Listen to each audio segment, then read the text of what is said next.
आइए गाइस, सबसे पहले तो क्वेश्चन को समझते हैं। ये क्वेश्चन जो है गाइस, ऑडिट प्रक्रिया के एक फंडामेंटल डॉक्यूमेंट के बारे में पूछा गया है। ये डॉक्यूमेंट गाइस तीन मेन चीज जो है वो सेट करता है।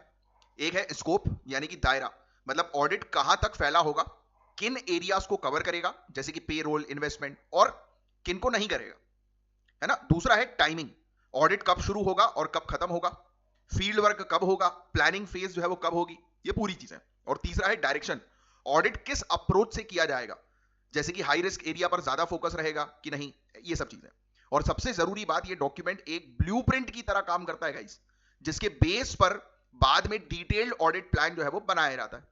तो क्वेश्चन जो है वो लिखा हुआ है, और आपको जो है वो बस ये बताना है कि कौन से मतलब फंडामेंटल्स डॉक्यूमेंट्स बहुत ज्यादा इंपॉर्टेंट होते हैं ऑडिटिंग के लिए, है ना। लिखा है ना, which of the following set the scope, timing and direction of the audit and guides the development of more detailed audit plan.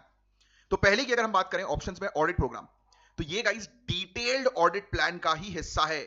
इसमें स्पेसिफिक ऑडिट प्रोसीजर लिखी होती है जिन्हें ऑडिटर को परफॉर्म करना होता है, जैसे कि बैंक रिकंसिलिएशन चेक करना, बिल्स वगैरह जो होते हैं, इनवॉइस जो होते हैं, उसको वेरीफाई करना होता है।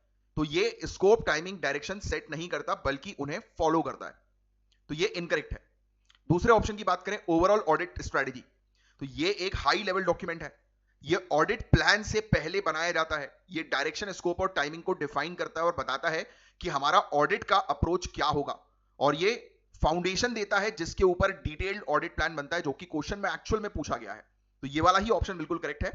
सी वाले ऑप्शन की तरफ हम चलें, कंप्लीशन मेमोरेंडम, तो ये ऑडिट समरी मेमोरेंडम भी इसको कहा जाता है।